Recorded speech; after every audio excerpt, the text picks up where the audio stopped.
Hey guys, thanks for joining me today and welcome back to No Sew Journal November, hosted by the wonderful Meg over at Meg Journals.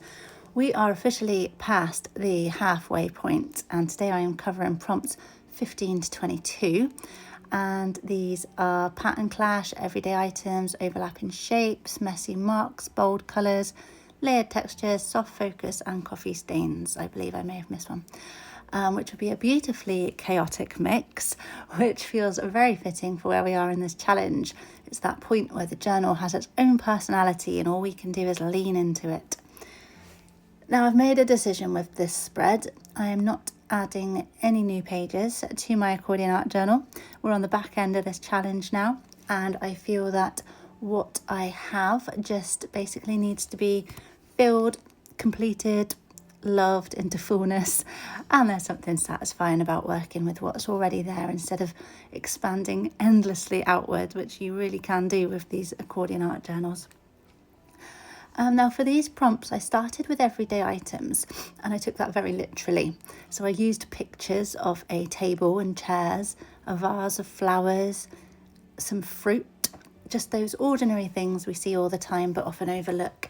And I love how they become almost symbolic once they're torn out, cut out and placed inside a journal. They become part of a narrative and become personal. And speaking of everyday things, I also ripped some words out of a tissue box which said, your body, your journey, steps taken, memories made, stop and breathe. And honestly, I couldn't have written better words myself. They just felt like they belong here, like this journal is its own kind of journey. And I love that these phrases just come from something so mundane. And that is the magic of junk journaling. It's meaning found in the ordinary. And in the UK, we have obviously Kleenex. You have Kleenex in America, but they have little quotes on them sometimes, and they're sponsored by mental health charities. So that's one of the quotes from there that I'll be using. Now I'm also using some brown Amazon packaging because waste has texture and texture has soul. Brown paper, crumpled edges, the signs of handling, it just adds that bit of groundedness. And I gessoed the background, that's where we get our soft focus. It blurs things just enough, like a memory that hasn't quite settled. It mutes, it softens, it makes the other elements come forward with intention. And once that background was set, then I can begin overlapping the shapes, the table, the chairs, the flowers. They're all layered into each other, slightly intersecting, which creates that feeling of collage as memory, everything happening all at once, connected, even if it doesn't seem like it on the surface.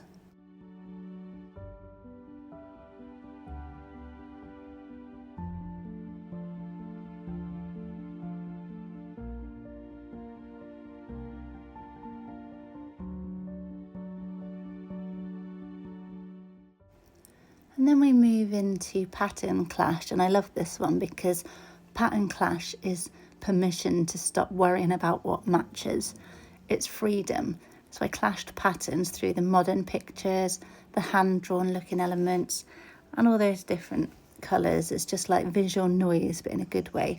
It's that noise of life, of creativity, and of things just not sitting neatly in their boxes. And I've never been one to sit neatly in a box.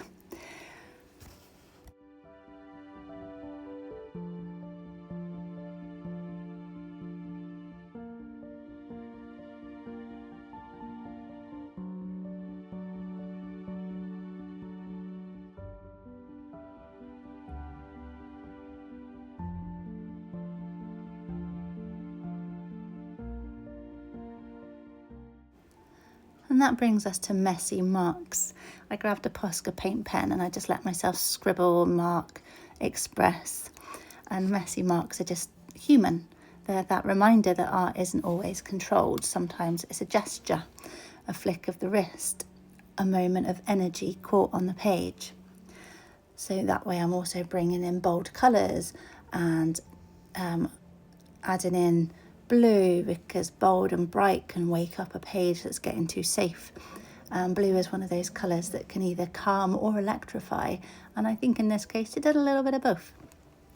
And now with textures, I layered paper, paint, card, texture paste, both opaque and translucent, to give this page some depth that you can feel under your fingertips. And texture just brings the tactile into the visual. It's like the page becomes an object instead of just an image.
I also brought the stencils back, the ones that I used in the previous page in the last video, which ties everything together. It's little echoes of past pages that create continuity. And I love when a journal can talk to itself like that. It becomes a story, not just isolated spreads.